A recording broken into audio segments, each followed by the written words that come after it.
Au Népal, une vague de protestations sans précédent, menée principalement par la génération Z, a plongé le pays dans une crise politique majeure.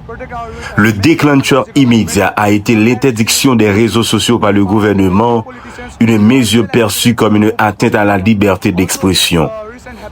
Cette décision a exacerbé le mécontentement latent face à la corruption endémique et à l'inefficacité des dirigeants.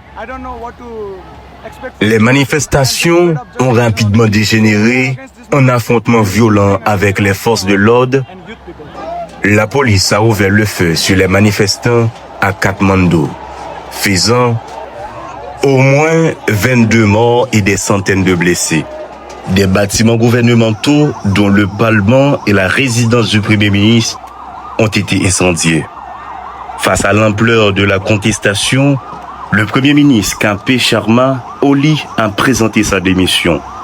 Le président Ramchandra Podel a entamé des consultations pour former un gouvernement intérimaire et a levé l'interdiction des réseaux sociaux. Cependant, l'absence de leadership centralisé parmi les manifestants complique les négociations.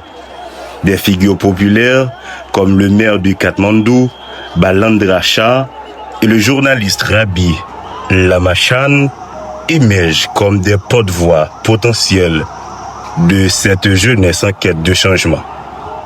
Le Népal se trouve à un carrefour historique.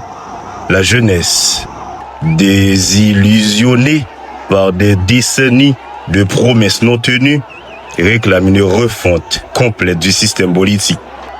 La communauté internationale suit de près l'évolution de la situation, préoccupée par la stabilité de cette nation himalayenne.